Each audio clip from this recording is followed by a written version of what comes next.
ayy. Window down, yelling out money, anything, ayy. Ooh, got the foot on the gas, pedal to the metal when I'm getting to the bag, ayy. Got the foot on the gas, pedal to the metal when the lane moving fast, ayy. Ayy, let them all cross. If they hate, then let them hate and make a bigger boss, ayy. This episode is brought to you by SPI Logistics, the premier freight agent logistics firm in North America. For over 40 years, SPI has been diligently building the most successful freight agent network to provide first-class relationships for our shippers, receivers, and carrier partners. We are more than another transportation network. We are a dedicated team of professionals united by one singular purpose, and that is to expedite our agents' success. All of our agents are set up for success on day one, as they are provided with a full suite of support staff that is ready to assist them with everything from after-hours emergencies to financial and administrative needs on a no-fee basis. This way, you can focus on continuing to grow your business. There is no financial risk to start, and you have the ability to earn up to 75% in commissions. If you are looking to take control of your financial future and build your business with the backing of one of the most successful logistics firms in North America, visit www.spi3pl.com to learn more. Do me a favor and let them know that the Freight Coach sent you. What is up, ladies and gentlemen? We are back. We are live. It is the Freight Coach podcast, the top podcast in transportation, coming to you guys every single weekday, 8:30 a.m. Pacific, 10:30 Central, to break down some industry headlines. But most importantly, you guys provide some actual insight into what you can do with all of this information. If this is your first time tuning in, welcome. This is the real side of freight, ladies and gentlemen. And I say that before every single show. And what I mean by that is I only speak with transportation professionals, because at the end of the day, I want to talk to the right individuals who have done what you're looking to do or who are currently doing what you're trying to achieve. So you can take that information, apply it, utilize it, and see a meaningful difference in your business and your life. Happy Monday, everybody. I got a very special guest for you guys here today. I've had the pleasure of getting to know him here over the years, and I love talking to people who are in the trenches out there building real companies and doing real things. And we're going to get to him here in a second to break down everybody's favorite topic, which is automating freight sales and everything else that comes along with it. But it's Monday. You guys know what that means. We are diving in to This Week in Freight, powered by my friends over at DAT. We're going to do a lane analysis for you guys. And again, if you want your lanes featured on this show, just email them to podcast@thefreightcoach.com. My team sends me that. Again, I just need shipping city, delivery city, trailer type. And then we're going to break this down, because most importantly, you guys, fluctuations happen, things happen. I'm here to teach you how I personally assess lanes and go out there and actually move freight, because, you know, your boy actually moves freight. So today's lane that we're going to break down is Tampa, Florida, going up to Louisville, Kentucky. And I pulled this one in particular because when Dean Croak was on the show last Friday, we were talking about flower loads, our early produce season that's going on in Florida. And we specifically broke down Miami to Charlotte.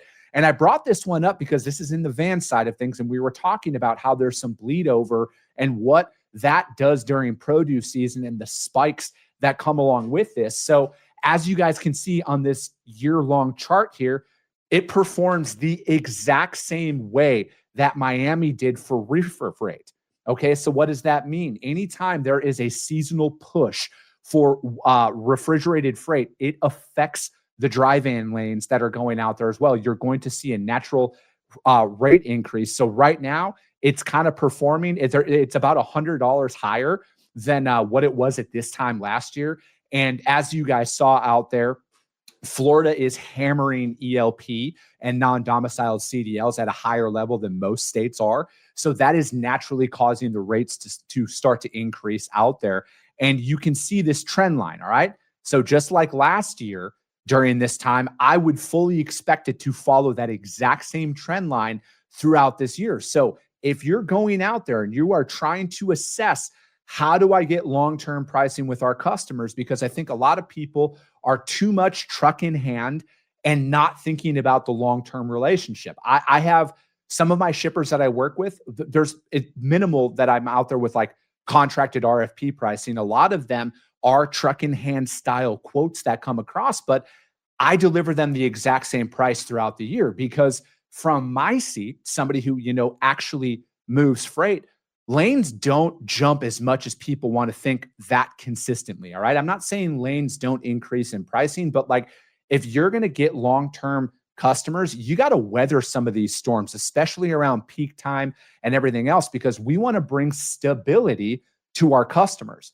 It's out there. It's achievable. If it wasn't, I wouldn't be sitting up here, because this is literally how I've built my entire book of business around this, you guys.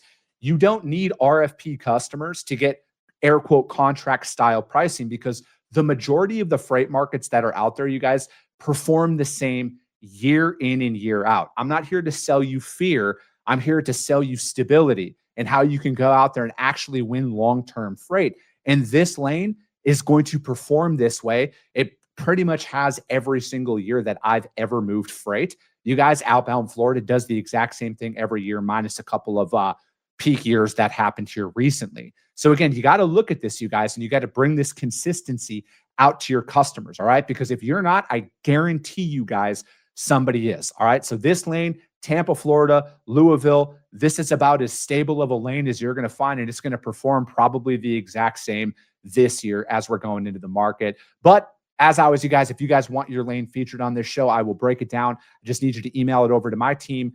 podcast@thefreightcoach.com. So let's jump in, you guys. Let's break down some interesting topics, i.e. automation and sales and everything else. And like I said, my guest today, you guys, he's been on the show. He lives this stuff, all right? He's sold a company. He's starting another one. And I love entrepreneurs. And let's bring him up, you guys. I got Mr. Ed Stockman back on the show. Ed, thank you so much for taking the time, especially after running your half marathon yesterday, and you're probably on your 12th cup of coffee. There's a lot of people limping around Austin, Texas this morning. That's for sure, man. That's for sure. But thanks for having me on, buddy. No, absolutely. And when as soon as I saw you post what you were doing, and I'm like, I got to get you back on, because, it's such a difference when you're actually in the trenches building stuff, and, you were with Neutral, you sold Neutral, and now you're out doing your next venture. So like, what's going on, man? What's new in your world here? Dude, everybody's complaining about the lack of growth and kind of plateauing. Yeah. So like, you just went through your market analysis. I'm super curious. I'm going to flip the script. How did you find that lane? How did you source that lane?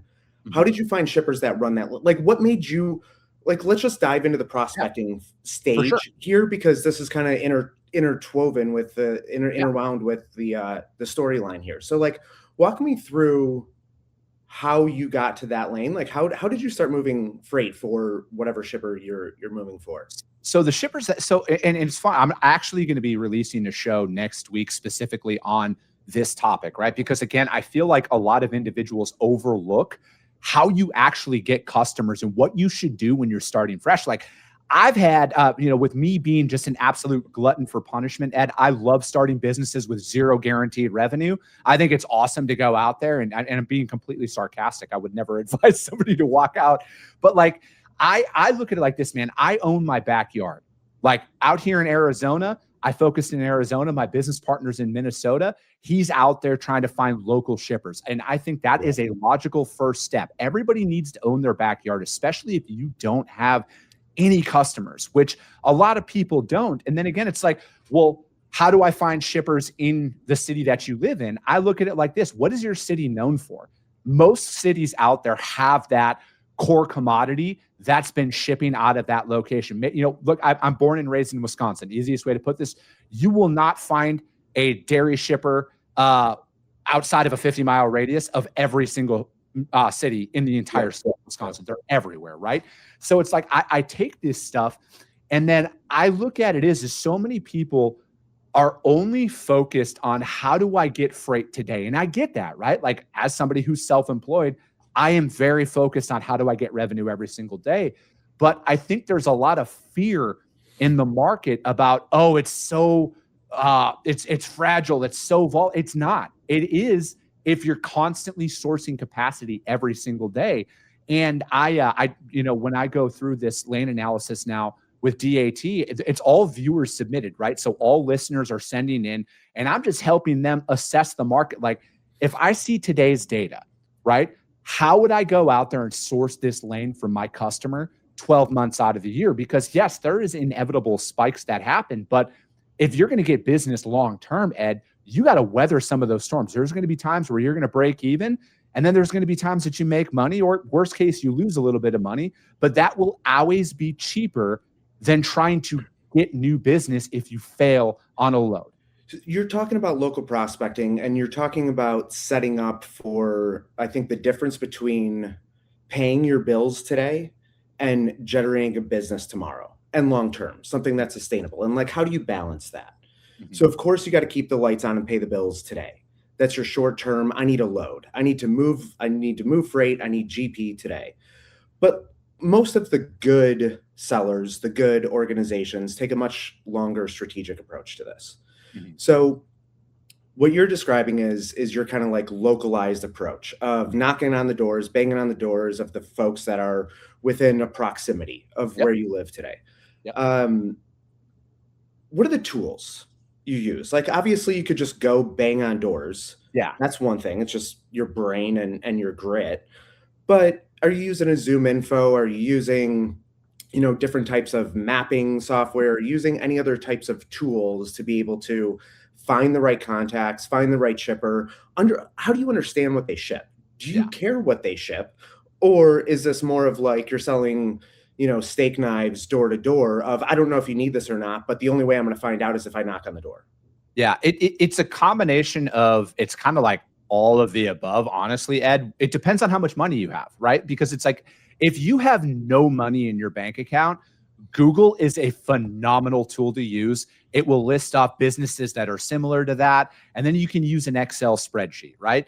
And you can track all of those companies that you're going after. And again, that's if you have no money. That's how I would recommend you do it. But if you have a little bit of coin where you can invest, dude, the lead generation software is phenomenal. All right. It doesn't close the business for you because you got to be able to actually sell. But there is so much information that's out there. And then again, utilizing a CRM. I think that was the biggest mistake I made in brokerage by not utilizing a CRM, because I let leads fall between the cracks out there. But from my perspective, there is great tools that you can go out there, scrape the data, get the most up-to-date information on shippers. And I personally think what you're doing now with shipper intent data, dude, that is changing the game about how you prospect. Because I look at, and this is where, from my seat, Ed, I only have so many dials I can make in a day. All right. I have, as one man, I can only do so much. That's why I am so much like a pass, fail, yes, no kind of guy, where it's like, if I call somebody and it's no, okay, perfect. Boom. Now I can backfill that with a potential yes. And those are very powerful. They are, in a good way, know? So it's like, the faster I can get to that, or, like we specialize in open deck. For the 95% of the freight that we do is flat steps, Conestogas, and stuff like that. Like, yes, we do some dry van work, but like, I look at it is the faster I can get to, no, we don't do flatbed at all, the better off I'm going to be. And that is just the style of business that I'm building from scratch. And I think that people spray and pray, Ed, way too much on what they're going after. They try and overcomplicate. They're trying, we'll do anything, please just get me business. I just need money. And then that comes across in their sales pitch. But like, with what you got going on now, man, like this is sales on steroids, where beyond a shadow of a doubt what they are doing before you call. And then that can help hone your pitch. Well, it's not only that, it's how do we combine the multiple different phases of the steps in the sales process of what we've just talked about. Right. So kind of zooming out for 2 seconds in this brief conversation so far, what we've talked about is prospecting, just identifying shippers that we want to try to find. We don't really know too much about them. We've talked about research. We've talked about contact identification. Who is the right contact at that shipper that I just researched? We've talked about actual value propositions and outreach, whether that's door to door, whether that's an email, whether that's a call.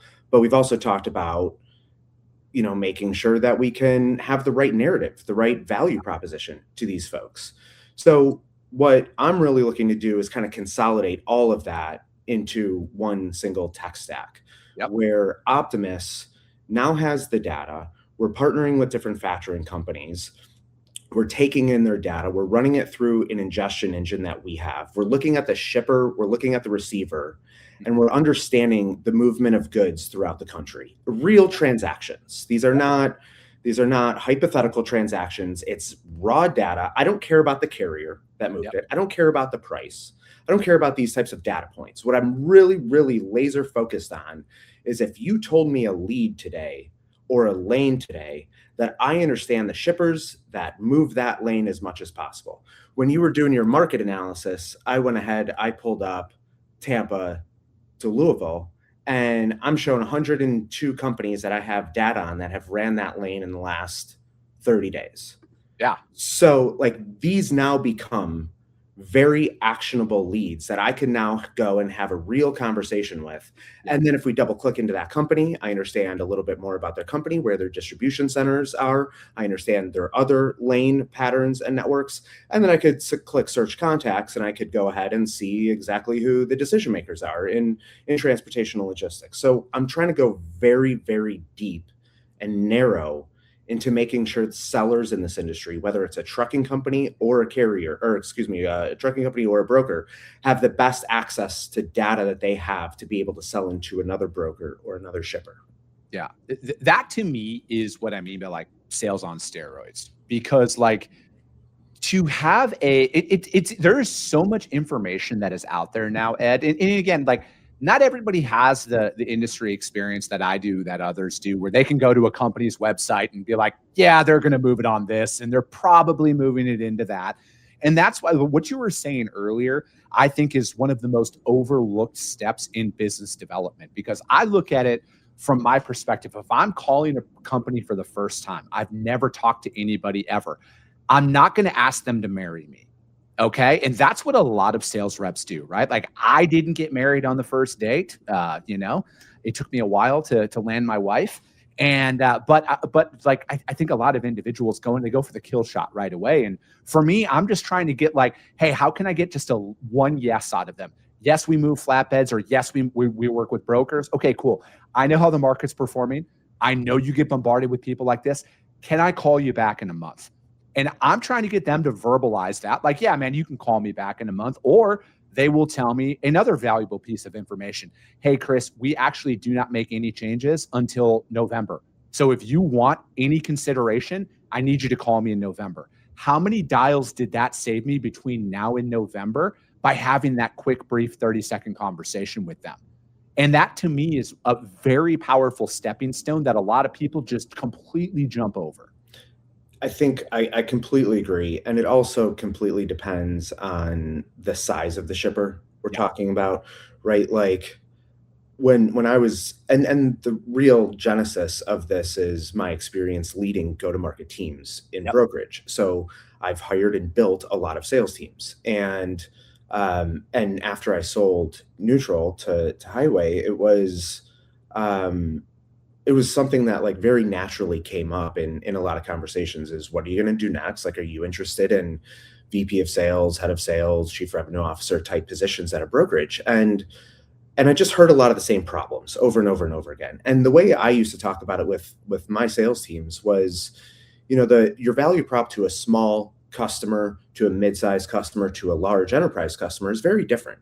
The enterprise customer cares about their bottom line numbers and EBITDA and how to automate and have a very efficient process. Your small customer cares a ton about margins and their profitability and just what they're making on that specific transaction. And freight bills are a huge part of that. Yeah. So, I mean, I'm not saying that the enterprise customer doesn't care about costs, but they look at cost a little bit more holistically around, if I have to negotiate with all of these individual, that's time, that's money. Whereas that one transportation manager at a very small company, if they spent another 20 minutes on that load and got it down 50 or $100, like that could be a big deal for a small shipper. So when you think about like these different value propositions and the different lanes, I see so many people going in with very generic sales pitches on your single point of contact. We have a very reputable brand. We've been around for a really long time. You can trust me. You can call me anytime over the night or weekend, and I'll answer my phone. Like, I'm your guy. And like these pitches today just aren't sufficient enough for a shipper. So that's really the genesis of this, is let's give you more intel to be able to have a sophisticated conversation, and even more, put into Optimus the lanes that you're really good at. Let us integrate with your TMS. Let us look at what you're moving already. So I could just send you a notification and be like, pitch this shipper on this lane, and tell them you actually have 14 trucks a week delivering in Des Moines, Iowa. You should probably have a conversation with this particular shipper about the capacity that you already have there. And most shippers, or excuse me, most like salespeople think about this hypothetically as like, I wish I had access to this data. I want to resell assets, but they don't actually have that type of structure within their brokerage where they're getting live feeds of all their capacity and all of their assets, and like being told where to resell because we have capacity here. So we're kind of just like bridging that. We're taking in the supply networks, giving it to the demand generation folks, the sales folks, and just trying to point them in the right direction and saying, this is a great overlap. This is a great prospect for you, but here's your value proposition. We did the prospecting, or you could manually go into the platform and do it yourself.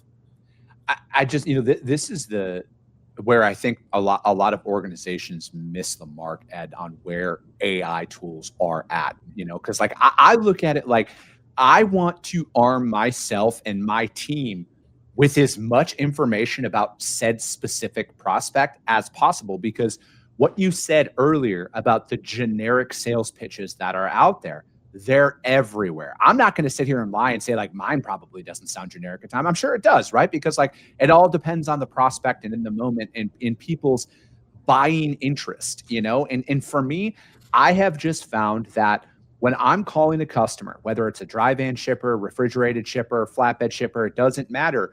Plug and play all the terminology, you guys. You can create a format that you can interject into any mode that you're moving and actually have a meaningful conversation with the customer just to get a little bit of information. Because the fact of the matter is, there is still a surplus of providers out there.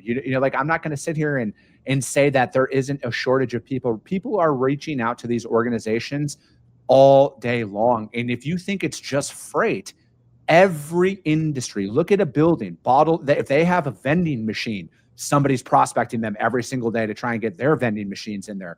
Carpet cleaning, everything, they're getting bombarded all day long. But I think like with where we are now with AI, you better have some substance behind your outreach when you're calling them. Because here's how I get past the gatekeeper 100 times out of 100. I ask them a question that they probably have never been asked before, specifically about their freight, and a securement question. They don't know that, but guess what? The shipping manager is going to know that, so they'll transfer me through. Does that guarantee that the shipping manager is going to answer? No, it doesn't. But here's what it does. It separates them, and it has me a base point to where I can start building some familiarity with that gatekeeper the next time I call. That's creative. I love that. But it's like, dude, how do you stand out? And again, this isn't for everybody. I still get people hang up the phone on me. But like for me, I want to be as armed as possible, because it is so rare that you get a decision maker on the phone, Ed. Like I would say this, anybody who sold pre-COVID, you could call a company probably 2 or 3 times and you'd be able to talk to the decision maker. Now you might call 30 times before you even get them to answer the phone once. And if you do, you got 10 seconds to give them something to make them want to give you another 10 seconds to talk. Yeah, it was the interesting piece about, I think, the intersection of where the market's at and how people are selling compared to what we're doing. Yeah. Where that inflection point or intersection really is kind of like what you're talking about, the value proposition, but it's more like a combination of understanding what you're good at, and being able to articulate that in a way that truly adds value to the customer. And a lot of folks don't even really know what their brokerage or their own organization is really good at. And they get so stuck into selling themselves every single day that it's like, you're talking about your brand, you're talking about your brand's reputation, you're talking about your reputation. Why haven't you spent one day this week and truly understood and dug into your brand's network? And why are you not reselling a network? If you go, and like we talked about earlier, if my objective, one of my objectives on any call is get to a no as fast as I possibly can. I was sitting with somebody that a broker yesterday, actually, after the run in Austin, and he was like, I really think, I should get you on the phone with my VP of sales. Like, this is awesome. This is a product that we would buy. And I was like, here's a 1.5-minute demo clip of mine. And I emailed it to him, and I was like, just forward this to your VP of sales. And he's like, why don't we just get on the phone? And I was like, why doesn't this person see my demo, express interest, and then we get on the phone? Like, there's no point in me getting on the phone if you have a demo that's a 1.5 minutes, 90 seconds sitting in your inbox. And that's the difference of somebody knowing what we do and being interested or not. Yeah. And I don't want to put a 30-minute meeting on my calendar to explain what we do if I can get ahead of that with a 90-second demo and have somebody be like, this isn't necessarily, what we're looking for right now. And it's like, great, let's just expedite that and save ourselves 30 minutes. It's because you've actually built a real company before, Ed. You know the value of your time, and you only have so many at-bats every single day. And that's my literal entire approach. And I think when you're out there developing a book of business, you don't have to offer everything. All right. I understand not everybody for the first 7+ years of my career, I only did food and beverage full truckload in and out of the largest distribution centers in North America. Since starting this podcast, some of my best friends in the industry are ironically transportation managers at the largest companies out there. And they love what I talk about on the show on the fundamentals. And I can tell you beyond a shadow of a doubt, you guys, nobody talks about the fundamentals. They all do that glossy eye in the sky elevator pitch. But these guys behind the scenes are telling me what their real problems are. Status updates. Nobody tells them what's going on with their freight. Billing. Nobody knows how to invoice them. Again, so it's if you're going to go out there and you're going to sell brokerage, your ability to sell yourself will, and again, this is where a lot of people fall off in the sales process too, because it's really hard to separate yourself in the prospecting phase. Because even if you think you have a unique pitch, Ed, that's just as well as I do. They've probably been told that 100 times and been burnt by that exact same line at some point. But I look at it is in today's environment, there is so much information that is out there at your disposal. I think most people do need to start with one. Full truckload dry van, full truckload reefer, full truckload open deck, and just stay there for a while. Because I guarantee you could build $100 million brokerage by just doing flatbed. And the beauty about what I'm doing here, guys, is I'm giving you a front row seat. I'm going to build $100 million brokerage by doing flatbed. And I'm going to show you guys that. Maybe you'll believe me then when I hit that number. But I don't think we need to go out in that spray and pray, let's do everything, offer everything style. Again, there's so much data that's out there. There's so much outreach that's going on. You could use a tool like yours and essentially have the entire DNA of a company and your prospect on your computer screen while you're calling them. Yeah, I'm looking at some small and mid-sized shippers on the lane you mentioned, Tampa to Louisville earlier. Savos brands, food and beverage, Ashted Group, and then there's the Lineage Logistics, Sherwin-Williams, General Mills, Caterpillar, type companies. But if I'm calling on these folks, the only thing I'm doing once a week, twice a week, is saying, I have capacity on this particular lane. Let me know when you need a hand. And if they want to tell me no, that they don't need help right now on that lane all day long, that's great. That's fine. There will become a point in time where a broker falls off, where a carrier falls off, where if they need to go to market on that particular lane and I'm in their inbox once a week on that one specific lane, I'm going to get that opportunity. And it's so much I would much rather get a reactive opportunity from a shipper than a proactive no, because my pitch is too generic. Yeah, no. And you guys, literally, the beauty of this show, you could take my lane analysis. Ed just gave you guys 6 free leads. There you go, you guys. Tampa to Louisville, drive in, go hit them up. Ed just laid it out there for you. And what he's talking about here is It's extremely valuable because like that is literally how I sell. All right. And again, I'm going to save anything further than that to my episode next week, you guys. I'm going to tell you guys exactly how I sell, exactly how I convert customers, and what I did to build our book of business into the 7-figure plus annual mark of revenue. Okay. I'm going to literally lay out the steps to help you guys build $1 million book of business. All you got to do is actually follow what I say, though, because like I actually do it and live it. But Ed, I'm going to have you back on, man, because I think what you have built and what you're building now is exactly what is needed by the masses. So as long as I'm going to get you when you didn't just run a half marathon too, I think. Or next time I'll run a half marathon with you and we'll do the Oh yeah, let's do it, man. Dude, how did anybody find out more about what you got going on now? Get Optimus.ai. Fill out a form. We have a sales team that'll reach out to you, give you a demo, and there's probably some links to some YouTube demos as well to get you a quick snapshot and expedite the sales process for us. Dude, I love it. If you guys can't find Ed, hit me up. I'll gladly put you guys in contact with them. You guys, Ed's the real deal. All right. He's built real companies. He's been in this industry for a long time. I love entrepreneurs who are in the trenches. That's why I love having him on the show. But that's going to be it for today, ladies and gentlemen. As always, if you got value in what you heard, which you better, because we literally gave you 5 leads and a lane on how to go out there and prospect a shipper, subscribe to the show. And if you're feeling ambitious, rank it on iTunes and Spotify, because if you see value, your network's going to see it as well. I appreciate you guys. I love you guys. And we'll be talking to you soon. Came back with a bang, window down, yelling out money, anything. Ayy, ooh, got the foot on the gas, pedal to the metal when I'm getting